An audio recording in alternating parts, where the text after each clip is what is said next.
आज की इस गहन चर्चा में हम the wealth of Bharat, Indian mineral resources and distribution से जुड़े आंकड़ों और तथ्यों का विश्लेषण कर रहे हैं। और हमारा मकसद सिर्फ ये रट्टा मारना नहीं है कि कौन सा खनिज कहाँ मिलता है। बिल्कुल नहीं, बल्कि हम ये समझने की कोशिश करेंगे कि वो वहीं क्यों मिलता है और इन जटिल भौगोलिक आंकड़ों को हमेशा के लिए दिमाग में छापने के लिए हम कुछ बेहद दिलचस्प निमोनिक्स यानी याद रखने की ट्रिक्स का इस्तेमाल करेंगे, जो कि बहुत जरूरी है, क्योंकि सिर्फ आंकड़े पढ़ने से बात नहीं बनती। सही कहा। इसके साथ ही हम सीखी गई बातों का तुरंत परीक्षण करने के लिए कुछ अभ्यास प्रश्न या क्विज भी बीच बीच में रखेंगे।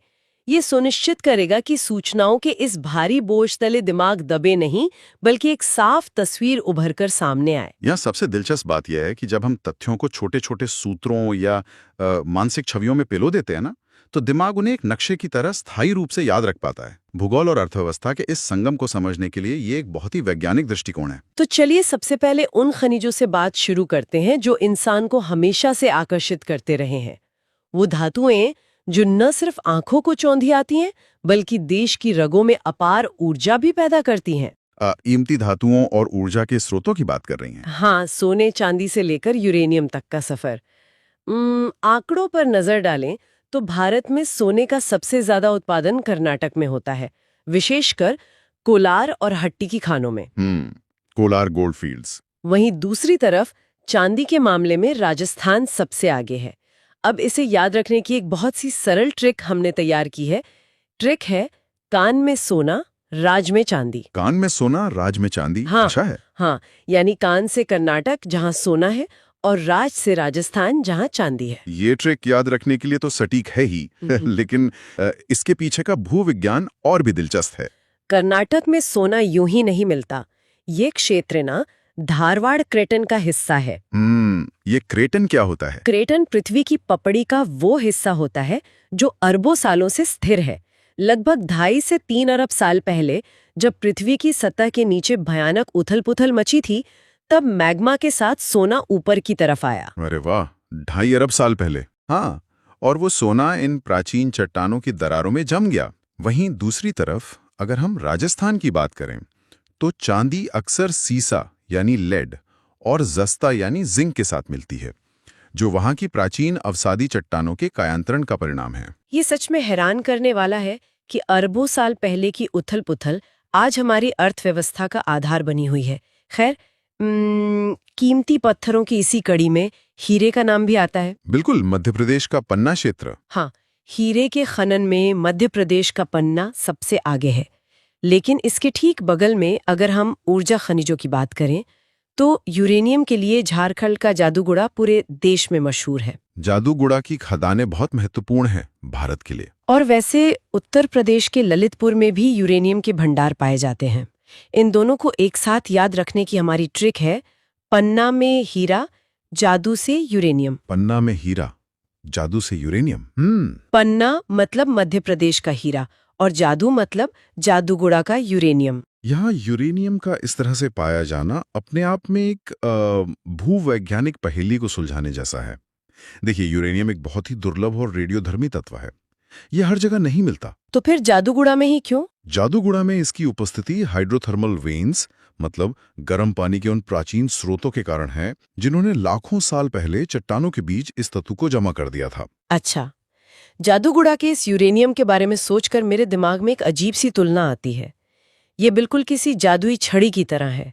मतलब एक मुट्ठी भर यूरेनियम में इतनी ताकत होती है कि वो पूरे के पूरे शहर को कई महीनों तक रोशन कर सकता है। बिल्कुल, इसकी ऊर्जा घनत्व बहुत ज्यादा होती है ना? कोयले की पूरी मालगाड़ी जो काम करती है, वो काम यूरेनियम का एक छोटा सा टुकड़ा कर देता है। और इसी जादुई ऊर्जा की सूची में एक और नाम थोरियम का भी आता है। थोरियम, जो कि मोनाजाइट रेत से मिलता है। बिल्कुल, थोरियम मुख्य रूप से मोनाजाइट रेत से प्राप्त होता है, जो केरल के तटीय क्षेत्रों में भारी मात्रा में पाई जाती है। हालांकि अगर हम कुल संसाधन की बात करें तो आंध्र प्रदेश पहले नंबर पर है, लेकिन तटीय रेत के लिए केरल मशहूर है। इसकी ट्रिक बहुत ही आसान है। मोना केरल के तट पर। मोना केरल के तट पर, यह भी बढ़िया है। यानी मोनाजाइट रेत और केरल का तट। मैं यहाँ जोड़ना चाहूंगा कि भारत के लिए थोरियम केवल एक खनिज नहीं है, बल्कि ये भविष्य की ऊर्जा सुरक्षा की बहुत बड़ी गारंटी है। वो कैसे? देखिए, भारत में यूरेनियम के भंडार बहुत सीमित हैं, हमें आयात करना पड़ता है, लेकिन थोरियम के मामले में हम दुनिया के सबसे अमीर देशों में से एक हैं। मोनाजाइट रेत से थोरियम निकालकर उसे न्यूक्लियर रिएक्टर में इस्तेमाल करने की तकनीक पर भारत दशकों से काम कर रहा है। ये तो बहुत ही अच्छी बात है। इन सब बातों के बीच अगर थोड़ा सा अपनी याददाश्त को टटोलें तो चलिए एक छोटा सा क्विज हो जाए। बिल्कुल, देखते हैं ट्रिक्स कैसे काम कर रही हैं। अगर कोई पूछे कि कोलार और हट्टी की खाने किस धातु के लिए मशहूर हैं, तो दिमाग में तुरंत आना चाहिए कान में सोना। बिल्कुल, कान में सोना, जिसका सीधा मतलब है कर्नाटक और सोना। दूसरा सवाल, जादूगुड़ा किस राज्य में है? जादू से यूरेनियम। हाँ, जो हमें सीधे झारखंड ले जाता है। और अगर मोनाजाइट रेत की बात हो तो मोना केरल के तट पर से केरला का नाम सामने आ ही जाता है।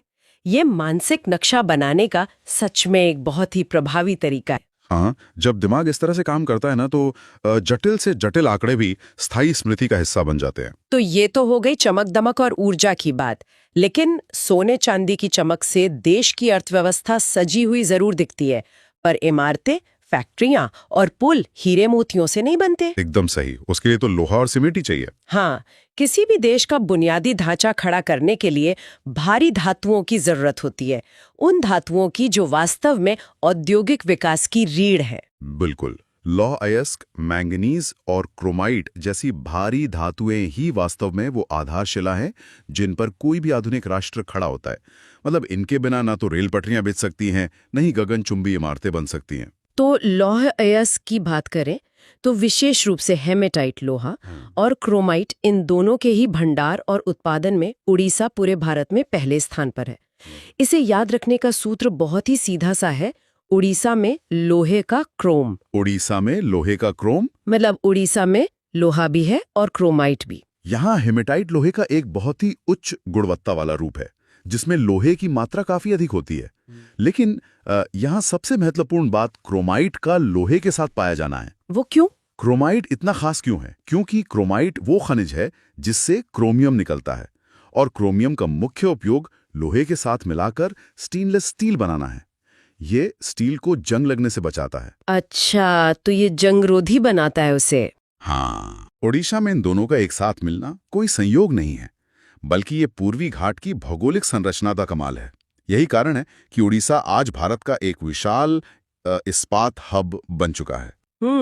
और जब स्टील बनाने की बात हो रही है तो मैंगनीज को नजरअंदाज करना तो नामुमकिन है। मैंगनीज के उत्पादन में मध्य प्रदेश सबसे आगे है, खासतौर पर बालाघाट और छिंदवाड़ा जिले। मध्य प्रदेश के बाद दूसरा नंबर महाराष्ट्र का आता है। इसकी ट्रिक क्या है? इसके लिए हमारी ट्रिक है एमपी में मैंगनीज की बहार। एमपी यानी मध्य प्रदेश, और बहार से बालाघाट का नाम याद आ जाता है। अगर मैंगनीज के उपयोग को समझना हो तो मुझे लगता है ये औद्योगिक दुनिया के सीक्रेट मसाले जैसा है। सीक्रेट मसाला? हाँ, मतलब जैसे किसी भी बेहतरीन पकवान में मसालों का सही संतुलन जरूरी होता है ना, वैसे ही लोहे में मैंगनीज मिलाए बिना आप ऐसा अलॉय या मिश्र धातु तैयार ही नहीं कर सकते जो भारी दबाव सह सके। ये बहुत ही सटीक विश्लेषण है। मैं कहूंगा कि अगर लोहे में मैंगनीज न मिलाया जाए तो वो बहुत भंगुर हो जाएगा, मतलब अंग्रेजी में कहें तो ब्रिटल। थोड़ा सा भी भारी दबाव पड़ने पर वो कांच की तरह चटक सकता है। बाप रे, कांच की तरह? हाँ, मैंगनीज उस लोहे में लचीलापन और मजबूती डालता है। इसीलिए जहां जहां स्टील के बड़े कारखाने लगते हैं वहां लौह अयस्क और कोयले के साथ साथ मैंगनीज की आपूर्ति भी सुनिश्चित करनी पड़ती है। औद्योगिक खनिजों की सूची में कुछ और नाम भी बहुत दिलचस्प हैं, जैसे सीसा यानी लेड, जस्ता यानी जिंक और जिप्सम। आंकड़ों के मुताबिक भारत में सीसा का एकमात्र उत्पादक राज्य राजस्थान है। जावर की खदानें? जी, राजस्थान का जावर क्षेत्र इसके लिए बहुत प्रसिद्ध है। इसके साथ ही जिप्सम का भी सबसे बड़ा उत्पादक राजस्थान ही है। इसे याद रखने के लिए बस इतना सोचना है, सीसा देख राज की जीप चली। सीसा देख राज की जीप चली, वाह। सीसा और जीप से जिप्सम, इन दोनों में राज यानी राजस्थान सबसे आगे है। लेकिन यहाँ एक बहुत बड़ा सवाल दिमाग में आता है। क्या? आखिर राजस्थान के पास सीसा और जस्ता का ऐसा क्या एकाधिकार या मोनोपोली है कि वो पूरे भारत में इसका एकमात्र उत्पादक राज्य है? ऐसा क्या हुआ होगा वहां के भूगोल में जो देश के किसी और हिस्से में नहीं हुआ? इस एकाधिकार के पीछे ना एक बहुत ही लंबी और रोमांचक भूवैज्ञानिक कहानी है। देखिए, करोड़ों साल पहले जहां आज राजस्थान का थार मरुस्थल है, वहां टेथिस नाम का एक उथला समुद्र हुआ करता था। राजस्थान में समुद्र? हाँ, समय के साथ समुद्र का पानी भाप बनकर उड़ गया और पीछे छोड़ गया जिप्सम जैसे खनिज जो अवसादी चट्टानों का हिस्सा बन गए। लेकिन कहानी यहीं खत्म नहीं होती। अच्छा, और क्या हुआ? जब धरती के नीचे टेक्टोनिक प्लेट्स खिसकी तो अत्यधिक गर्मी और भारी दबाव के कारण ये अवसादी चट्टानें कायांतरित चट्टानों यानी मेटामॉर्फिक रॉक्स में बदल गईं। इसी दबाव और गर्मी की प्रक्रिया के दौरान सीसा और जस्ता के अयस्क उन चट्टानों की दरारों में पिघलकर जमा हो गए। जावर की खदानें उसी प्राचीन प्रक्रिया का सीधा परिणाम है। ये एक ऐसी दुर्लभ भौगोलिक घटना थी जो पूरे भारत में इतने बड़े पैमाने पर और कहीं नहीं घटी। मतलब ये पूरा खेल वक्त, भारी दबाव और एक गायब हो चुके समुद्र का है। ये जानकारी तो खनिजों को देखने का नजरिया ही बदल देती है। अब चलिए फिर से एक छोटा सा क्विज करते हैं श्रोताओं के लिए। बिल्कुल। अगर बातों बातों में कोई ये पूछे कि देश का लगभग 100% क्रोमाइट कहाँ से आता है, तो ओडिशा में लोहे का क्रोम वाली ट्रिक से सीधे ओडिशा का नाम उभर कर आना चाहिए। एकदम सही। या फिर मैंगनीज का सर्वाधिक उत्पादन करने वाला राज्य कौन सा है, ये सवाल उठने पर क्या याद करेंगे? एमपी में मैंगनीज की बहार। हाँ, जिससे मध्य प्रदेश का नाम आ जाएगा। और सीसा का एकमात्र उत्पादक तो सीसा देख राज की जीप चली से हमेशा के लिए राजस्थान से जुड़ ही गया है। बिल्कुल। और इसी तरह एक एक करके हम देश के पूरे औद्योगिक ढांचे को अपने दिमाग में समेट सकते हैं। भारी उद्योगों को चलाने वाले इन खनिजों को समझने के बाद अब हम इस पूरी चर्चा के सबसे उलझे हुए और विरोधाभासी हिस्से में प्रवेश कर रहे हैं। ये कौन सा हिस्सा है? ये हिस्सा है खनिजों के वर्गीकरण का खेल और भंडार बनाम उत्पादन का रहस्य। ये समझना बहुत जरूरी है कि कागजों पर जो नीतियां बनती हैं उनका जमीन पर क्या असर होता है। हाँ, भूविज्ञान और अर्थशास्त्र के बीच का ये सबसे जटिल मोड़ है। यहाँ राजनीति, नीतियां और तकनीक तीनों आपस में टकराते हैं। इस टकराव का एक बहुत ही स्पष्ट उदाहरण है अभ्रक यानी माइका। अभ्रक के उत्पादन के लिए झारखंड का कोडरमा क्षेत्र विश्व प्रसिद्ध है। इसकी ट्रिक भी हमने बना रखी है, कोड में अभ्रक। कोड में अभ्रक, ठीक है। यानी कोडरमा में अभ्रक। लेकिन आंकड़ों में एक बात जो बहुत ही खटकती है ना, वो ये है कि भारत में अभ्रक को गौण खनिज या माइनर मिनरल घोषित किया गया है। अब यहाँ मुझे एक गहरी आपत्ति दर्ज कराने का मन करता है। क्यों? क्या दिक्कत है इसमें? अरे, अभ्रक कोई मामूली पत्थर थोड़ी है। ये बिजली का बेहतरीन कुचालक है, मतलब इंसुलेटर। इसके बिना इस्त्री, टोस्टर से लेकर कंप्यूटर और एरोस्पेस इंडस्ट्री के तमाम उपकरणों की कल्पना भी नहीं की जा सकती। जो खनिज इतने उन्नत और रोजमर्रा के महत्वपूर्ण उद्योगों की धड़कन है, उसे फाइलों में माइनर या गौण कैसे कहा जा सकता है? ये तो उसके महत्व को सिरे से खारिज करने जैसी बात हो गई ना। देखिए, आपकी आपत्ति बहुत स्वाभाविक है, लेकिन यहाँ ये समझना जरूरी है कि भारत के खानो खनिज विकास और विनियमन अधिनियम यानी MMDR एक्ट के तहत ये वर्गीकरण खनिजों के वैज्ञानिक महत्व के आधार पर नहीं किया जाता। तो फिर किस आधार पर होता है? ये प्रशासनिक और राजस्व नियंत्रण के आधार पर किया जाता है। कोयला, लौह अयस्क या यूरेनियम जैसे खनिजों को मेजर मिनरल माना जाता है क्योंकि इनसे देश की वृहद औद्योगिक नीति और ऊर्जा सुरक्षा तय होती है। इसलिए केंद्र सरकार इन पर नियंत्रण रखती है। अच्छा, तो ये केंद्र के हाथ में रहता है। हाँ, दूसरी तरफ निर्माण सामग्री, पत्थर, रेत और कुछ विशेष परिस्थितियों में अभ्रक जैसे खनिजों को माइनर मिनरल की श्रेणी में रखा जाता है ताकि राज्य सरकारें स्थानीय स्तर पर इनके पट्टे दे सकें और अपना राजस्व वसूल सकें। तो ये जो माइनर शब्द है ना, ये विज्ञान से नहीं बल्कि नौकरशाही की शब्दावली से आया है। ये तो पूरी तरह से प्रशासनिक लाल फीताशाही और राजस्व का बंटवारा है, जिसका विज्ञान से कोई लेना देना ही नहीं है। बिल्कुल ऐसा ही है। खैर, इसी तरह के वर्गीकरण में कुछ और खनिज भी आते हैं, जैसे एस्बेस्टस और गार्नेट। एस्बेस्टस के सबसे ज्यादा संसाधन राजस्थान में मौजूद हैं। साथ ही ये भी दिलचस्प है कि गार्नेट नाम के रत्न का निर्माण भी अवसादी चट्टानों के कायांतरण से ही होता है, जिसके बारे में हमने अभी सीसा के संदर्भ में चर्चा की थी। एस्बेस्टस को याद रखने की ट्रिक है राज का एस्बेस्टस। यहाँ भी हमें वही कायांतरित चट्टानों का कमाल देखने को मिलता है। करोड़ों सालों का भारी दबाव ही साधारण पत्थरों को गार्नेट जैसे रत्नों में या एस्बेस्टस जैसे तापरोधी खनिजों में बदल देता है। लेकिन अब आते हैं उस सबसे बड़े विरोधाभास पर जो आप पूरे भौगोलिक अर्थशास्त्र को हिलाकर रख देता है।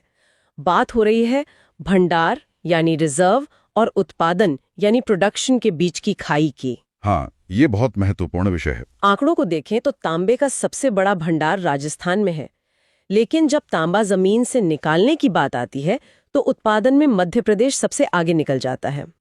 इसी तरह कोयले का सबसे विशाल भंडार ओडिशा की जमीन के नीचे दबा है, लेकिन हर साल सबसे ज्यादा कोयला खोदकर निकालने का काम छत्तीसगढ़ करता है और कच्चे तेल के उत्पादन में राजस्थान का नाम सबसे ऊपर आता है। ये विरोधाभास अक्सर कई लोगों को भ्रम में डाल देता है। किसी राज्य के पास खनिज का सिर्फ मौजूद होना और उस खनिज को सफलतापूर्वक बाहर निकालकर बाजार तक पहुंचाना, ये दोनों एकदम अलग-अलग दुनिया है। इस स्थिति को समझने के लिए मेरे दिमाग में एक बहुत ही सटीक एनालॉजी आ रही है। इसे एक बैंक लॉकर की तरह देखा जा सकता है। वो कैसे? मान लीजिए किसी के बैंक लॉकर में करोड़ों रुपए रखे हैं। ये हो गया उसका भंडार या रिजर्व। कागजों पर वो इंसान बहुत अमीर है, लेकिन उसके हाथ में खर्च करने के लिए नकद बहुत कम है। ठीक है। वहीं दूसरी तरफ एक दूसरा व्यक्ति है जिसके लॉकर में भले ही कम पैसे हो, लेकिन उसकी जेब हमेशा नोटों से भरी रहती है। ये हो गया उसका उत्पादन या प्रोडक्शन। अब बाजार में दबदबा तो उसी का होगा ना, जिसके हाथ में नकद है। जमीन के नीचे लाखों टन कोयला होने का तब तक कोई फायदा नहीं है जब तक उसे निकालकर पावर प्लांट तक न पहुंचाया जाए। लेकिन मेरा सवाल ये है कि ऐसा होता क्यों है? मतलब ओडिशा कोयला निकालने में छत्तीसगढ़ से पीछे क्यों रह जाता है? बहुत अच्छा सवाल है। देखिए, इस बैंक लॉकर को खोलने की चाबी ना बहुत महंगी और जटिल होती है। छत्तीसगढ़ में कोयले की खदानें कई जगहों पर सतह के काफी करीब हैं, जिससे ओपन कास्ट माइनिंग यानी खुली खदान से कोयला निकालना आसान और सस्ता हो जाता है। समझ गई। इसके विपरीत ओडिशा या अन्य राज्यों में कई बार कोयले के विशाल भंडार घने जंगलों के नीचे दबे होते हैं। उन जंगलों को काटना पर्यावरण के लिहाज से एक बड़ी चुनौती है और इसके लिए वन विभाग से मंजूरी मिलने में दशकों लग जाते हैं। बाप रे, दशकों? हाँ, इसके अलावा उस कोयले को खदान से निकालकर कारखानों तक ले जाने के लिए रेलवे ट्रैक का एक पूरा जाल बिछाना पड़ता है। अगर भौगोलिक इलाका दुर्गम है और वहां बुनियादी ढांचा नहीं है, तो भंडार कितना भी बड़ा क्यों ना हो, उत्पादन शुरू ही नहीं हो पाता। यानी भंडार होना सिर्फ प्रकृति का उपहार है, लेकिन उत्पादन करना इंसान की इच्छा शक्ति, तकनीक और नीतियों का नतीजा है। ये सच में आंखें खोलने वाला है। बिल्कुल। अब अगर बातों ही बातों में हमारा क्विज वापस लें और कोई ये याद करने की कोशिश करे कि कोडरमा किस लिए जाना जाता है, तो कोड में अभ्रक वाली ट्रिक तुरंत याद दिला देगी कि वहां अभ्रक मिलता है, भले ही फाइलों में वो माइनर हो। एकदम सही। या फिर स्रोत के अनुसार 2013-14 के आंकड़ों में एस्बेस्टस का एकमात्र उत्पादक कौन था? राजस्थान का एस्बेस्टोस। हाँ, जिससे राजस्थान का नाम स्पष्ट हो जाता है। और एक आखिरी सवाल, गलत जोड़ा पहचानिए।